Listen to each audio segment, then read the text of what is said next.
Welcome dear students and you are watching Gaurav Shrivastava English. Last video में हम लोगों ने सिंथेसिस का एक फार्मूला पढ़ा था सिंपल सेंटेंस बनाने का, जिसमें हम लोगों ने फार्मूला शर्त पढ़ी थी using a preposition before a noun or gerund. तो हमने नॉन फाइनाइट के द्वारा सिंपल सेंटेंसेस के सेट को एक सिंपल सेंटेंस में बनाना सीखा है। उसके बाद हमने सीखा है कि नाउन या जिरंड के पहले एक प्रीपोजिशन लगाकर सिंपल सेंटेंस के सेट्स को सिंपल सेंटेंस कैसे बनाया जाता है। और आज हम लोग सीखेंगे कि आज हम लोग जो है आगे के नेक्स्ट रूल के बारे में पढ़ेंगे, जिसको हम लोग कहते हैं nominative absolute, by using A nominative absolute. ठीक है, तो सबसे पहले हम लोग लिखेंगे यहाँ पर, आपने ये जाना हुआ है सिंपल सेंटेंस ही बनाना है, ऊपर लिखे दे रहा हूँ मैं सिंपल सेंटेंस।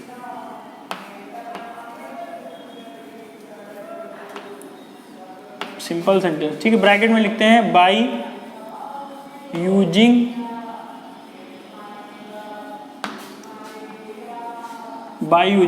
Nominative absolute.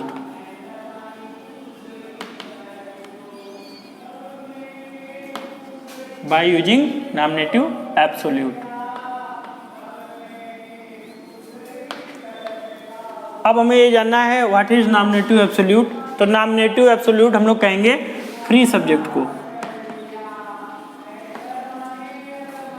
अब फ्री सब्जेक्ट का मतलब हमारे पास दो वाक्य दिए होंगे और दोनों वाक्यों में हमारा सब्जेक्ट डिफरेंट होगा। तो एक हमारा सब्जेक्ट ऐसा होगा जिसको हम लोग नॉमिनेटिव एब्सोल्यूट बनाएंगे। ठीक है, नॉमिनेटिव केस पढ़ा है उसे हम लोग सब्जेक्टिव केस कह सकते हैं, तो उसी से यहाँ पर नॉमिनेटिव एब्सोल्यूट बनाए। ठीक है, तो हमारे पास दो वाक्य दिए होंगे और उन दो वाक्यों में दोनों ही वाक्यों में सब्जेक्ट अलग अलग दिया होगा। तो हम जिस वाक्य को नॉमिनेटिव एब्सोल्यूट बनाएंगे तो हमारा सब्जेक्ट कैसा हो जाएगा, फ्री, उसे दूसरे वाक्य से कोई मतलब नहीं होगा। तो उसे हम लोग कहते हैं नॉमिनेटिव एब्सोल्यूट। मतलब कि सुन लीजिएगा, हम लिख नहीं रहे यहाँ पर, नॉमिनेटिव एब्सोल्यूट ये फ्री सब्जेक्ट। ठीक है, नॉमिनेटिव एब्सोल्यूट किसे कहेंगे, स्वतंत्रकर्ता को। ठीक है, जो वाक्य में अधिक महत्व ना रखता हो। ठीक है, तो हम एक वाक्य को नॉमिनेटिव एब्सोल्यूट बनाएंगे। ठीक, एक वाक्य को नॉमिनेटिव एब्सोल्यूट बनाकर, एक वाक्य सब्जेक्ट को नॉमिनेटिव एब्सोल्यूट बनाकर सिंपल सेंटेंस बनाएंगे। अब इसके साथ हमें रूल लगाने हैं काहे के, पार्टिसिपल के। ठीक है, तो नॉमिनेटिव एब्सोल्यूट में हम लोग लिखेंगे पार्टिसिपल के प्रयोग,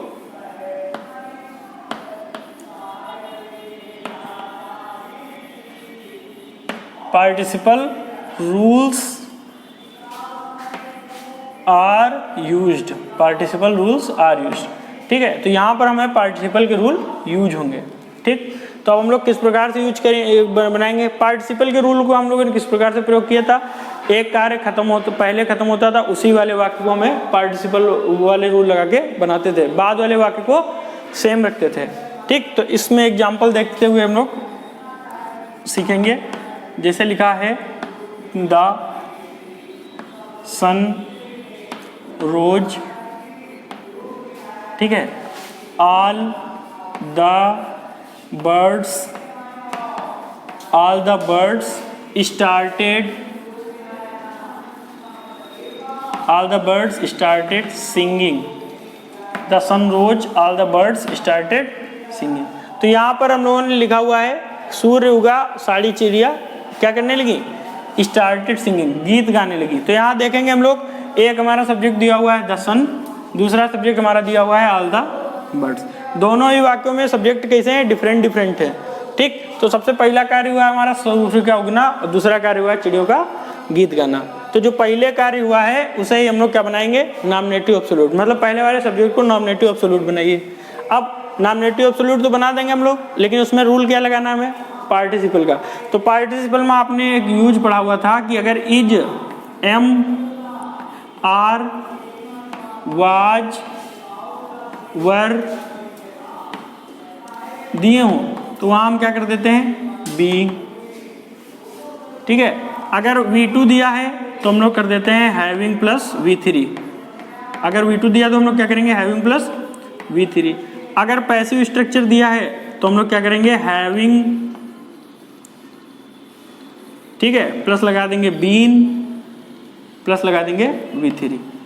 ठीक है, तो अगर ये जमार वजर दिया तो हमें बीइंग लगा के हम पार्टिसिपल बनाएंगे, अगर V2 दिया हो तो हैविंग V3 लगा के पार्टिसिपल बनाएंगे, ठीक है। अगर पैसिव स्ट्रक्चर दिया है यहाँ पर तो हम क्या लगाएंगे, हैविंग बीन प्लस V3। अभी हम लोगों को ये समझ में आ रहा है कि हम लोगों ने लगाया है सेकेंड फॉर्म, राइज की सेकेंड फॉर्म रोज लगाई है, तो हम क्या कर देंगे यहाँ पर हैविंग प्लस V3 करेंगे। करिए इस वाक्य में, तो हो जाएगा हमारा the sun having risen, the sun having risen, comma. अब शेष वाक्य को उसी प्रकार से उतार दीजिए, तो हो जाएगा हमारा क्या, ऑल द बर्ड्स। अब हम लोग क्या लिखेंगे आगे, स्टार्टेड और कौन सी चीज, singing, all the birds started singing, ठीक है। तो ये हो गया हमारा नॉमिनेटिव एब्सोल्यूट के द्वारा सिंपल सेंटेंस। ये हमारा नॉमिनेटिव एब्सोल्यूट है क्योंकि इसका कोई ये वाक्य, ये वाला सब्जेक्ट फ्री है, इसको इस वाले सेंटेंस से कोई मतलब नहीं है, तो इसे हम कहेंगे नॉमिनेटिव एब्सोल्यूट। कब नॉमिनेटिव एब्सोल्यूट का प्रयोग होगा, जब हमारे पास दिए गए वाक्य के सब्जेक्ट अलग अलग हों। अगर सेम सब्जेक्ट हैं तो वहाँ पर नॉमिनेटिव एब्सोल्यूट नहीं लगाएंगे। तो ये हमारा हुआ एग्जाम्पल नंबर 1। एग्जाम्पल नंबर 2 देखिए,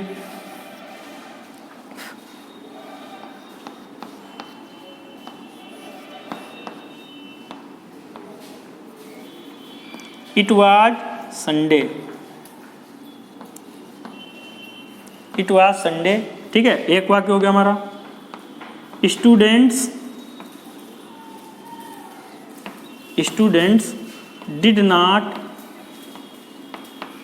गो to school, students did not go to school. Sunday था, विद्यार्थी विद्यालय नहीं गए। तो यहाँ देखिए क्या मिल रहा है हमको, बी फार्म का एक मिल रहा है, तो हम लोग इट बरकरार रखते हुए लिखेंगे it being Sunday, it being Sunday, it being Sunday, comma. अब आगे वाला ऐसे लिख दीजिए, हो जाएगा students did not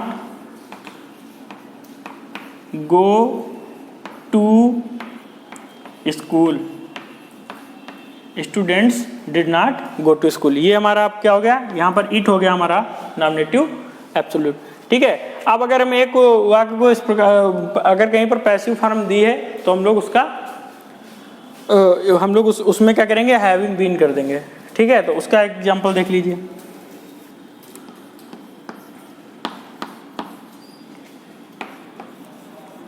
he was beaten,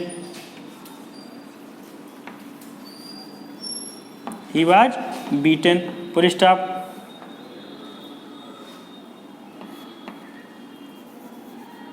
his younger brother, he was beaten, his younger brother went outside, ठीक है। तो he was beaten, his younger brother went outside. Passive formation दिया है, यहाँ पर क्या लगा देंगे, हैविंग बीन, ठीक। तो इस प्रकार जो है ये वाला वाक्य हमारा बदलेगा नहीं, हम लोग लिखेंगे his younger brother went outside, वो ऐसे रहेगा। तो यहाँ पर लिखेंगे ही हैविंग बीन बीटन, नीचे लिख लिया जाएगा, वाज हटा के हम लोग कर देंगे हैविंग बीन, वाज हटा के हैविंग बीन कर देंगे, तो हो जाएगा ही having been beaten, comma his younger